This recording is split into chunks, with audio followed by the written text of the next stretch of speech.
because their primary attention was how to take care of themselves.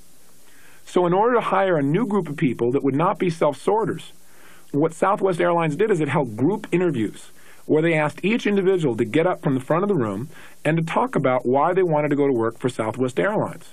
These individuals who applied for the job thought that they were being graded by how great a speech they could give or how impressive they were when they communicated from the front of the room.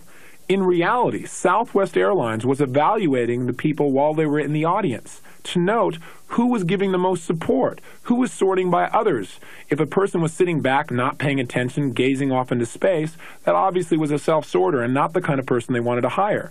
They selected the individuals who were smiling, nodding their heads, supporting the speaker at the front of the room with all their heart and soul.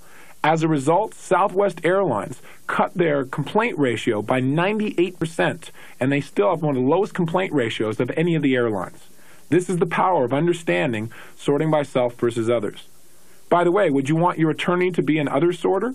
When he went into the courtroom, somebody said, well, gosh, we should do this for other people. You should not just work with your client, you should try and help us as well. There may be places where self-sorting is appropriate. How does this relate to other things? Would you want an attorney with an external frame of reference or an internal frame of reference?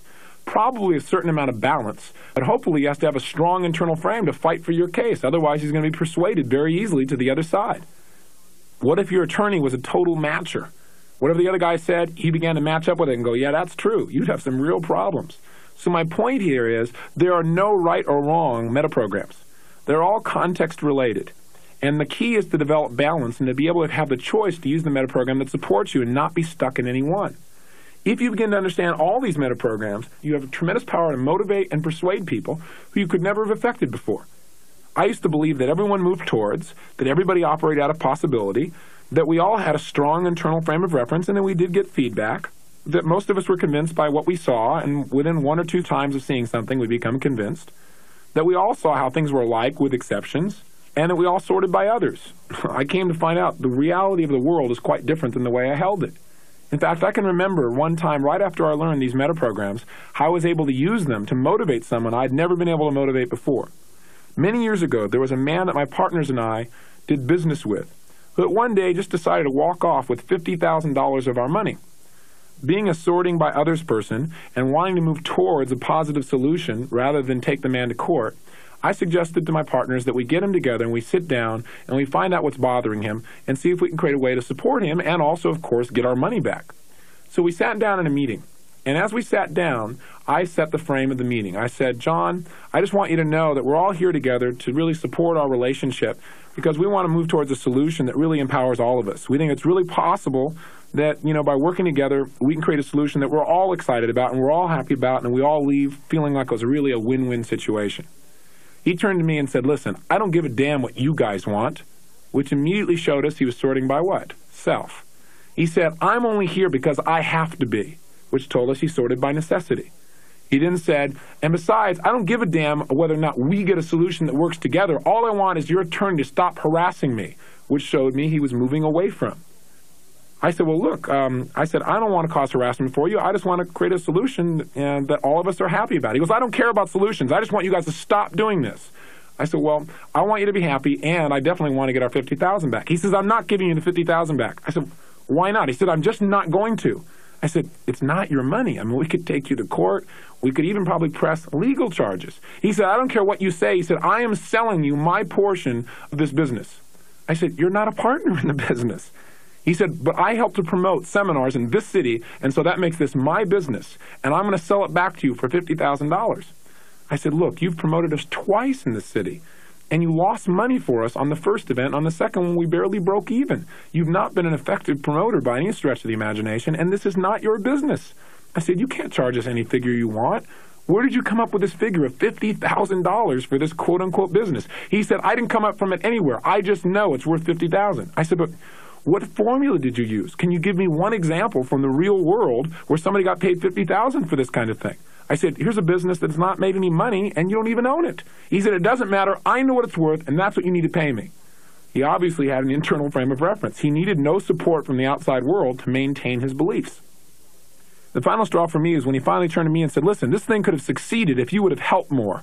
And I said, what are you talking about? I came to the city and did more promotion for your team than I did for any other city that I've done in the last 6 months. He goes, yeah, well, what did you do for us last month?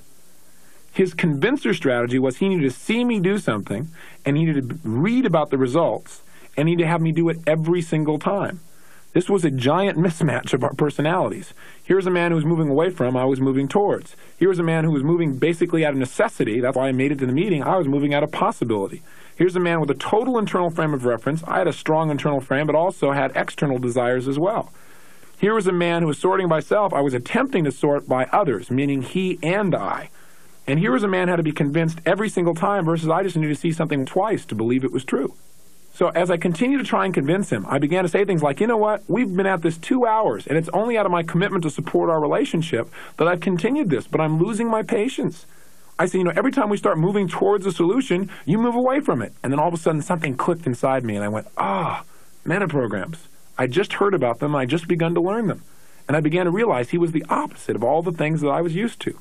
So I said, okay, I know exactly how to motivate this man. It's not the way I normally would, but I know how. So I turned to him and I said, I have had it. This is it. I said, there's no more possibility of creating a resolution. There is now a necessity. You have 3 minutes to make a decision. And that decision is to pay us the money that we have or to lose in every single area that you can think of. I will make sure that we go and tell everyone that we know, and we tell them on a regular basis how you ripped us off, and I will take you to court. And maybe inside you don't think this is true. And the reason I said this is because he mismatches. I said, so go ahead and think it's not true. By saying this, of course, he immediately had to think it was true. I said, in addition to that, I said, you know inside what's really going to happen to you and all that you're going to lose if you don't change. You have 3 minutes to change your mind and give us the money and get things handled right now. Otherwise, you're going to lose it all. And if you don't think I'm going to do it, think about it again. Well, by doing this, what did I do? I gave him something to move away from. I let him know it was a necessity. I appealed to his internal frame of reference. I let him know that I was going to consistently let people know what he'd done, which is part of his convincer strategy, and I let him know that he was the person that was going to lose, not us. Well, it took about 45 seconds, and all of a sudden he stood up, and he smiled, and he said, hey, I always wanted to support you guys. I just wanted to get to the point where we could really talk like this. And you know what? I'm really excited about it. I'm more than happy to continue working with you, and I'll return the money. The change was so dramatic, my partners and I looked at each other, and we all began to smile and try not to laugh. I mean, this man was not upset. I would have been upset if someone threatened me in this way. He was actually motivated because it appealed to his meta programs. This didn't feel bad to him. This felt like how it should be for him to be motivated. When he left the rooms, my partners asked me what I'd done, and I explained to them how I had appealed to all his meta programs and produced a result in an area where we never, ever in the past could have produced a similar situation. Of course, after he made the agreement, since he was a mismatcher, he tried to go back and change it, which is why we don't do business today. But we do know how to handle those kinds of people, and before we develop promoters for us, we notice, do they sort by others? Do they move towards? Do they operate out of possibility? Are they finding out how things are like with exceptions? Do they have a strong internal frame and yet they can still take feedback? That's the kind of person we need in our business. You need to take the time to take a look at what kind of people you want to surround yourself with in business, in life, and in relationships.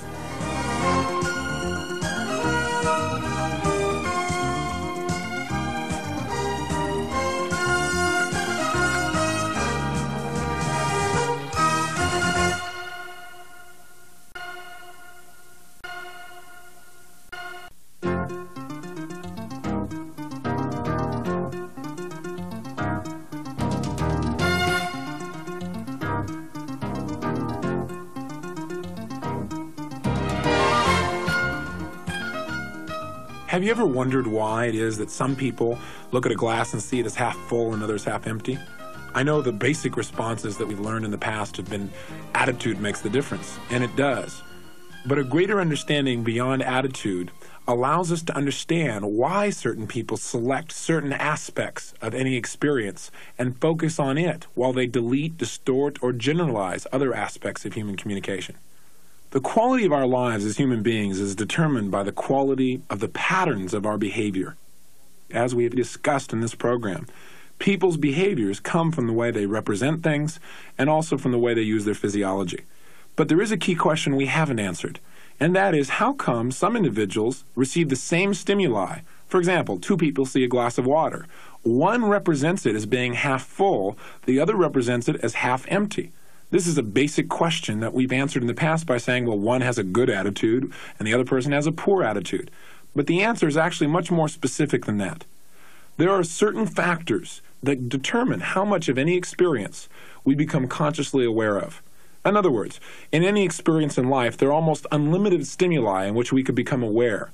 But our conscious mind can only handle so many pieces of information at one time. However, our unconscious mind can handle an almost unlimited array of activities, billions of activities that are happening in any split second inside of your body.